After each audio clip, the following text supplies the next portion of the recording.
Hello, visitors to and denizens of the YouTubeverse. I'm John, your social hermit in the woods, and in this video I wanted to show you how I make one of my all-time breakfast favorites, bacon biscuits. Stick around.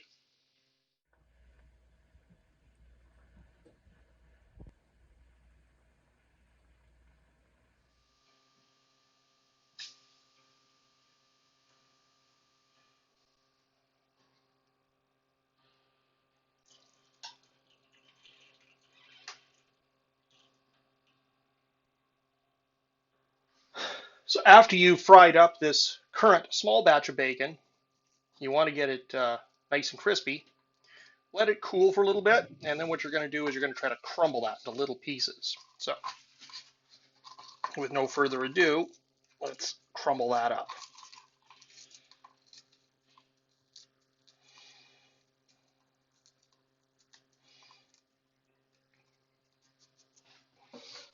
Okay, now that we've got both our about a third of a cup of bacon fat collected over a while, and we have our little batch that we just made right now, we're ready to get started with the main part of the recipe.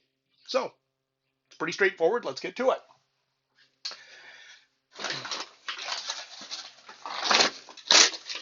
So I use 2 cups of flour,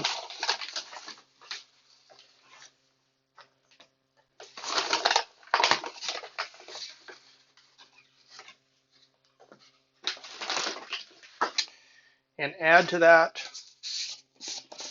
3 teaspoons of baking powder,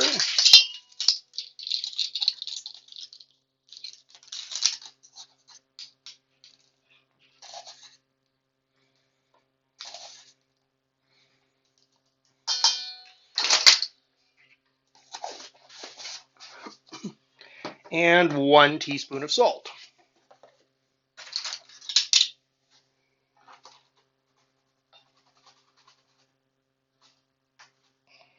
Now I'm going to go slightly low on the salt here because of the fact that I'm going to add those little bacon chunks in, and they'll bring in some salt too. So if you do it without crumbled bacon in there, then go with a full teaspoon. All right, so we're going to take our dry ingredients there, and we'll give them a stir with a fork just to get them pre-blended. Okay, and now we're going to add in our freshly prepared, crispy, crumbled bacon. We'll stir that around to get it evenly distributed. Okay, so that's all mixed around. Then what we're going to do is we're going to add our shortening. So, and we want a third of a cup. Now, what makes these bacon biscuits is that we're going to use bacon fat for this. You could use butter, you could use lard, but making them with bacon fat gives them a really nice flavor, with or without the fresh little bacon chunks. Now, I just poured some the fresh bacon fat in here. It's still liquid. Below that, we've got some hardened stuff. What I'm going to do is measure that, pour out what we can, and that's not quite enough. So grab a spoon here and get a little bit more to make up our volume. Okay, and there is our third of a cup. It doesn't matter that it's partly a little bit liquid and partly a little bit solid. It'll all work here. Okay, get as much as you can out of your measuring spoon there. Okay, so we've got our shortening in there, and now what we're going to do is take a fork and we're going to blend that in until it gets crumbly. So do the best you can with the fork, and you're not going to get it perfect, but you'll get it a good part of the ways. Okay, and you're going to reach a point where you can't really effectively get any further with a fork. So now you want to use your hands to try to mix that in and get it uniform. You want to spread the shortening around everywhere evenly, and that's what's going to make the biscuits kind of flaky.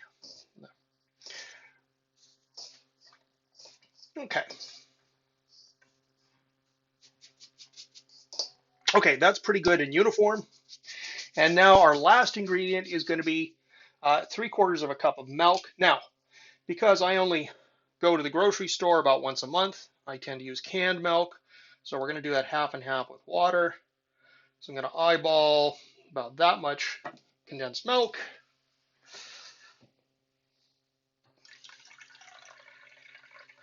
Top that up with some water.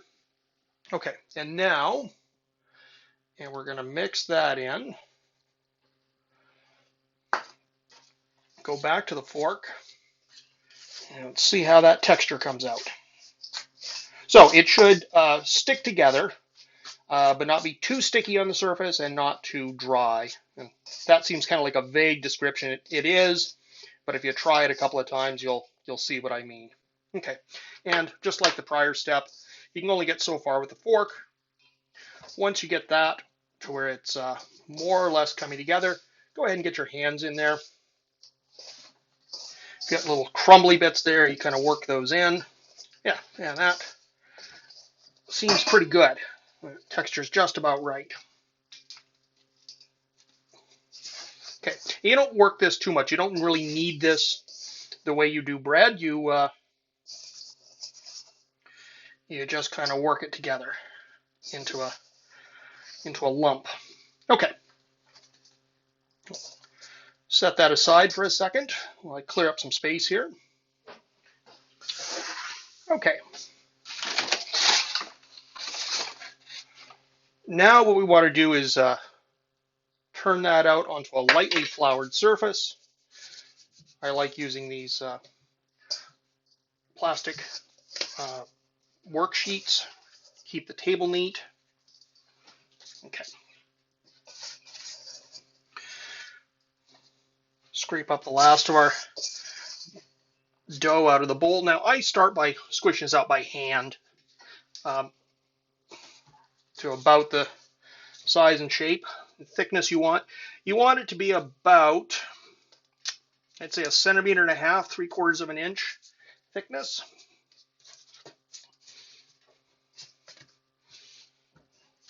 Pull out of the way.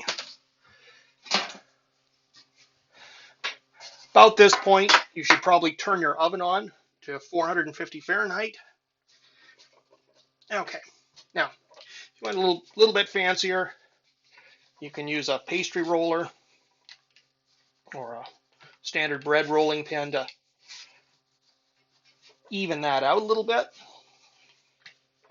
Now, you can either just take a knife and cut these into kind of shapes, or you can try to be a little bit fancier and use something like a water glass here to give yourself nice round cutouts.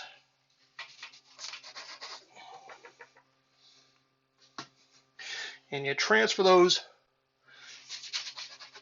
over to your baking sheet here. There we go. Okay. Now, obviously, if you're going to do that, you end up with chunks of dough you have to kind of reform. Form those back together.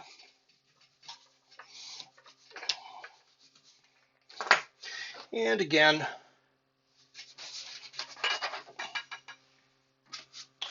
cut some of these out.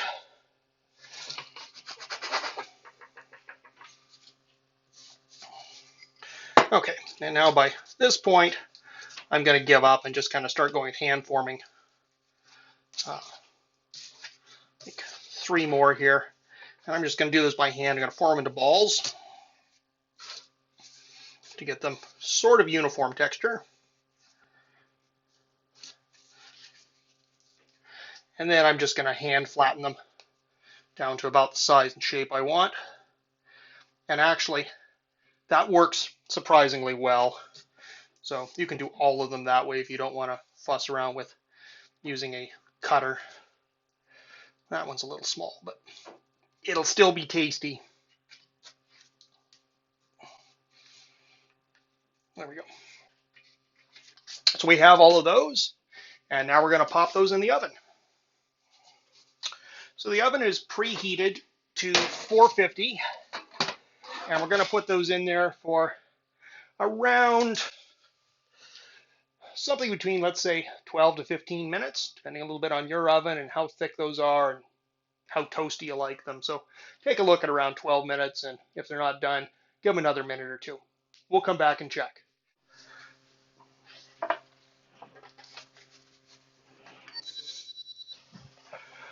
There we go. Those look delicious.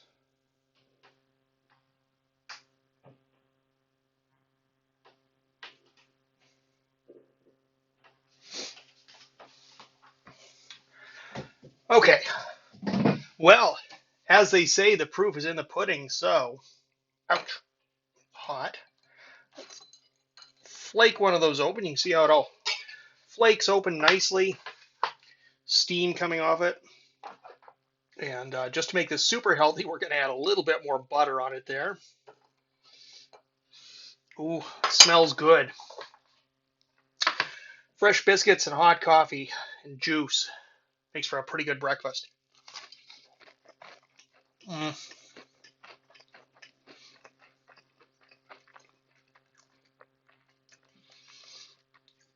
And bacon-infused biscuits, even better. Well, I hope I've given you a good idea of something to try here. Until next time, this is John, the sociable hermit in the woods, about to tuck into my breakfast.